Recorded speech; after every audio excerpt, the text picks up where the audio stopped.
Hello, Trà Vinh xin chào các bạn. Hôm nay thì mình chia sẻ cái cách pha bột cho bánh khọt nè. Giòn rụm mà giòn xốp, không có bị cứng cũng không có bị mà mềm. Thì cái cách pha bột này rất là đơn giản, không có cần dùng bột pha sẵn nha. Bây giờ thì mời các bạn mình cùng xem video để biết cách làm ha. Đầu tiên thì mình dùng ở đây 100g bột gạo lọc, bột gạo cái hạt vậy nè nó mới giòn. Bên đây là mình có 50g bột chiên giòn và 100g bột mì đa dụng ha. Tổng cộng là mình dùng 250g. Và một chén nước cốt dừa cũng là 250g luôn. Muỗng cà phê bột nghệ. Gia vị thì mình có mỗi loại nửa muỗng cà phê gồm muối, bột ngọt và hạt nêm. Rồi pha bột ha, mình cho 100g bột mì đa dụng, 50g bột chiên giòn nè và 100g bột gạo. Thêm bột nghệ để cái bánh của mình nó có cái màu đẹp và nó thơm hơn. Gia vị thì mình nêm vô chút cho nó đậm đà. Rồi nước cốt dừa mình cũng cho vô luôn. Và các bạn lưu ý cái nước cốt dừa này là mình để trong tủ lạnh cho nó lạnh nha, để cho nó giòn á. Mình sẽ trộn bột sơn cái. Thì cái lượng nước cốt dừa này là nó chưa có đủ đâu, nó chỉ là một phần để giúp cho bột của mình nó béo ngon thôi à. Trộn sơn qua thì mình dùng ở đây một lon bia ha. Bia thì các bạn dùng loại nào cũng được. Cho bia hoặc là một lon soda giúp cho bột của mình nó giòn ngon nè và nó xốp. Rồi trộn đều lên nha. Mình dùng bia hoặc là soda để thay cho nước lọc. Còn nếu mà các bạn dùng nước lọc thì mình cho vào trong bột muỗng cà phê baking soda, thì cái lớp bột của mình nó cũng giòn ngon nữa đó. Trộn cho phần bột này nó tan mịn ra, nó tan cho kỹ. Rồi mình cho tiếp vô đây hành lá sắc nhỏ nhỏ. Rồi cũng khuấy đều lên ha. Và để cho cái bánh của mình nó xốp thì mình cho vào trong này muỗng canh dầu ăn nè, tăng thêm cái độ giòn xốp. Rồi trộn đều lên, mình để yên nửa tiếng cho bột nở. Phần nhân thì mình có ở đây tép ha, tép con nhỏ nhỏ thôi, mình cắt đầu cắt đuôi cho nó sạch, lấy cái cọng chỉ và cái phần dơ ở trên cái đầu tép bỏ đi. Thịt nạc thì mình dùng ở đây khoảng chừng 100g thôi, xay ra. Thêm hành tím nè và tỏi nữa. Mình xào cho hành của mình nó thơm lên, nãy mình băm ra nè, hành và tỏi. Khi mà hành tỏi dậy mùi thơm thì các bạn cho thịt vô. Mình xào thịt cho nó săn lên để nó thơm trước ha, để chút nữa mình cho vào trong bánh. Mình sẽ nêm vào trong này hạt nêm chút xíu thôi để cho nó đậm đà hơn. Rồi tiếp theo thì mình cũng phi thơm hành tím và tỏi, mình cho tép vô mình xào. Mình cũng nêm chút xíu hạt nêm thôi. Tép và thịt thì các bạn dặn chút hạt nêm để cho nó đậm đà hơn, thì phần bột mình cũng nêm rồi á. Khuôn bánh khọt thì các bạn làm cho nó nóng, xong rồi mình cho một lớp dầu mỏng ở bên dưới, gót bột vô. Thì nhớ là cái khuôn phải nóng, mình phải gót bột để cái bánh của mình nó giòn nha. Rồi cái cho thịt lên trên nè. Các bạn đừng có gót bột đầy quá, tại vì mình cho thịt và tép lên á, cái phần bột nó còn bị tràn ra nữa đó. Xong thì mỗi cái bánh các bạn cho con tép lên. Mình dùng cái loại tép nhỏ thôi để cho một cái bánh là nó vừa ăn. Mình để yên mình chiên cho nó vàng và nhớ đậy nắp lại. Đậy chút xíu thôi nha, để cho cái mặt ở bên dưới nó vàng là mình mở nắp ra liền. Các bạn để nghiêng vậy nè, đó nó vàng ngon quá nè, giòn rụm luôn á. Cái phần bột ở chính giữa nó sẽ chín kỹ. Để các bạn chiên lửa áp ở chính giữa nó còn bột mà xung quanh thì nó bị khét.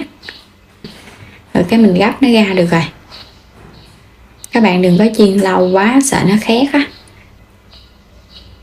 Bánh khọt một món bánh dễ làm mà ăn ngon không hề thua bánh xèo luôn. Bột thì giòn rụm, những cái bánh nhỏ nhỏ xinh xinh nè ha. Ngon quá chừng nè. Nó giòn rụm mà. Ngon quá các bạn, bột nó béo béo nè ha. Mình ăn vào nó có cái gia vị nó thơm nữa. Trong cái bột các bạn cho thêm bia thì mình chiên lên cái bánh của mình nó xốp. Nhưng mà nó không có bị nồng cái mùi bia nha. Khi mình chiên nó bốc hơi hết à. Và để ăn bánh khọt thì mình có chuẩn bị cải, bẹ xanh này ha, rồi cái rau thơm, cải xà lách các loại vậy đó. Chấm cùng với nước mắm chua ngọt. Bây giờ thì mời các bạn cùng thưởng thức nha. Bánh khọt ngon quá. Ăn thêm rau nữa nó không có bị ngán nè. Nó giòn giòn và nó thơm thơm, kết hợp thêm nước mắm chua chua ngọt ngọt. Cái bí quyết để giúp cho bánh xèo của mình nó giòn được lâu và cái độ giòn nó xốp, nó không có bị cứng cũng không có quá mềm ha. Và để nguội bánh vẫn ngon luôn á, vẫn giòn rụm mà. Đầu tiên thì mình chuẩn bị bột. Mình có cái gói bột bánh xèo nè. Bột bánh xèo này á, thì các bạn dùng hiệu nào cũng được nha. Hiệu này á, thì nó xốp hơn và nửa ký á. Đây thêm một cái gói bột chiên giòn 150g nữa. Mình dùng á, tạo cái độ giòn là 1 lon bia hoặc là 1 lon soda nha, 330. 900ml nước cốt dừa nha. 3 muỗng canh giấm nuôi hoặc là giấm gạo. 2 cái trứng gà để cái bánh nó béo ngon.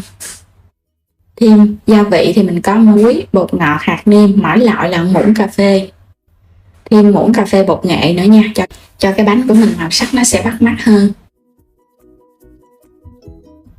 Rồi bây giờ các bạn sẽ pha bột nè. Mình sẽ cho hết cái gói này 500g, 150g nữa, là tổng cộng 650g ha. Bột nghệ nè, gia vị, muối và bột ngọt giúp tăng cái độ giòn. Còn hạt nêm thì cái vị nó sẽ đậm đà hơn. Trộn đều lên tất cả nè. Đập 2 cái quả trứng gà. Mình sẽ cho riêng qua cái chén để mình đánh cho nó tan nhanh. Các bạn đánh cho nó tan ra nha, rồi mình hãy pha vô trong bột. Thì vậy phần bột của mình nó đều hơn, nó không có bị lợn cợn phần trứng. Rồi cho hết 2 cái trứng vô. 2 cái trứng này là trứng lớn á. Giấm 3 muỗng canh hoặc là 3 muỗng canh nước cốt chanh. Các bạn không có sợ bị chua ha. Mình cho hết cái lon bia vô nè, 330ml. Hay là cái lon soda thì các bạn cũng dùng 330ml luôn. Rồi khuấy đều lên. Bia hoặc là soda sẽ tạo cái độ giòn cho lớp bột. Và mình cho nước cốt dừa nha, nhưng mà cho vô từ từ thôi. Hoặc là nếu mà các bạn không dùng bia thì mình có thể bù bằng nước cốt dừa luôn. Nhưng mà mình sẽ thay vào trong đó là 2 cái ly rượu nhỏ. Khuấy đều phần bột. Rượu cũng giúp cho cái bánh xèo của mình nó giòn nữa đó. Theo cái kiểu truyền thống ngày xưa thì dùng rượu loại mà cái độ cồn nó cao á. Rồi bây giờ mình để nửa tiếng. Quay qua bên đây thì mình có ngâm củ cải nè, mình ngâm với muối 10 phút. Rồi cái xả ra cho nó sạch. Rồi mình cho vô đây là giấm và đường để mình ướp nha. Mình cho 3 muỗng canh đường, 3 muỗng canh giấm nuôi hay là giấm gạo. Trộn đều lên. Cái phần này là mình ướp cho nó đậm đà, đó là mình ăn liền được trong 30 phút luôn. Nước mắm thì mình pha là 1 nước mắm, 1 đường, 4 nước sôi. Chanh và tỏi ớt thì tùy ý nha, mình cho vô. Vậy là có nước mắm rồi đó. Phần nhân để chiên bánh xèo thì mình có đây thịt ba rọi nè. Xắt ra cái lát mỏng mỏng nhỏ nhỏ thôi. Và tép còn nhỏ nhỏ nó mới ngon. Bên đây thì mình có hành lá nha, một chút nữa cho vào trong bột bánh xèo. Củ hành tây mình sắc ra muối cao nhỏ nhỏ vậy nè, cho nó ngon. Thêm là giá. Rồi củ cà rốt mình bào sợi ra để cho vào trong nhân. Hành thì mình sẽ sắc cái phần lá thôi ha. Mình cho vào trong cái phần bột bánh xèo á, còn cái phần cọng thì mình để riêng. Xào cái phần hành tây cho nó dậy mùi thơm lên. Xong rồi các bạn hãy cho thịt vô. Mình cho thịt và tép vô chung rồi cái xào với lửa lớn cho nó săn thơm lên. Rồi các bạn sẽ nêm vào trong này hạt nêm, mình chỉ cần nêm một loại hạt nêm thôi. Cho cái phần nhân này nó hơi đậm đà chút xíu á. Xóc đều lên nữa là được rồi ha, không có cần cho nó chín đâu. Quay trở lại bột mình để nửa tiếng. Các bạn có thời gian nhiều thì mình để 1 tiếng đồng hồ, để càng lâu quá bột của mình nó càng ngon. Cho hành lá sắc nhỏ vô. Rồi bây giờ mình sẽ cho vào trong đây 1 muỗng canh dầu ăn, giúp cho cái bột của mình nó xốp hơn. Trộn đều lên nha.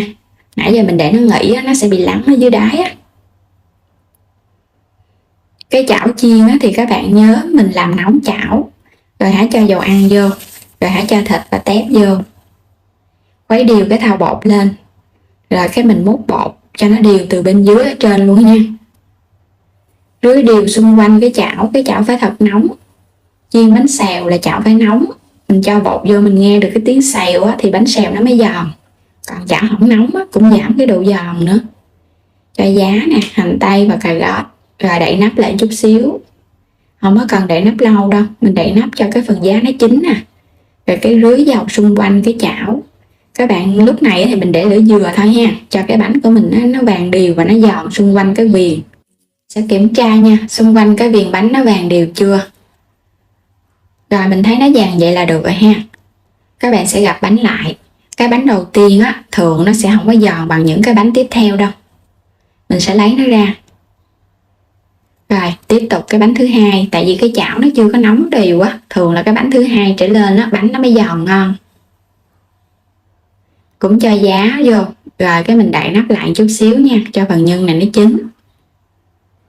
Bên đây á, mình có dùng thêm một cái chảo chống dính loại dày, thì mình thấy cái chảo loại dày á, nó giòn nhiều hơn cái chảo chống dính loại mỏng nha. Các bạn chiên xong thì mình gấp nó ra, rồi cái mình xóc nó lên vậy nè, cho cái bánh nó đừng có bị đè với nhau á. Ăn cùng thì mình có cải xà lách nè, rau thơm các loại cùng với cải bẹ xanh nữa, hoặc là các bạn có rau gì thì mình kèm vô mình ăn là nó ngon à. Bánh xèo giòn rụm luôn, mình chiên xong mình để hồi nãy giờ cũng nửa tiếng. Trong khi mà mình đi rửa rau, lặt rau nè, thì mình thấy cái độ giòn nó vẫn nhiều. Chiên bánh xèo thì cũng có cái kỹ thuật ở trong đó, thì mình thấy cái chảo nhôm mà nó dày là cái bánh xèo của mình nó giòn được lâu. Còn cái chảo mà các bạn chiên nó mỏng quá là cái độ giòn nó cũng ít nữa nha. Pha bột là một cách, nhưng mà bí quyết mà mình dùng chảo cũng là một cách nữa đó. Rồi bây giờ mình sẽ cuộn cùng với rau, chấm với nước mắm nè, mình thêm chút xíu đồ chua vô. Mời các bạn nha. Giòn rụm luôn á, mình cuốn cùng với rau chấm nước mắm thì nó ngon lắm, ăn không có bị ngán luôn. Lâu lâu á các bạn cuốn bánh xèo vậy nè, ăn cả ngày luôn vẫn ngon ha. Còn đây là cái cách cuốn bánh xèo của miền Trung, thì mình cuốn cùng với bánh tráng, rau các loại. Ăn vậy thì nó gọn gàng hơn. Và tùy theo sở thích, thường á miền Tây mình là cuốn với rau rồi cái mình ăn là không có cần bánh tráng. Nhưng mà cái cách làm bánh tráng này thì mình thấy nó gọn gàng, ăn cũng ngon á. Đến đây thì chúc các bạn ngon miệng với món bánh xèo giòn này nha. Đừng quên đăng ký kênh ủng hộ Alo Trà Vinh. Xin chào và hẹn gặp lại ở video ngày mai.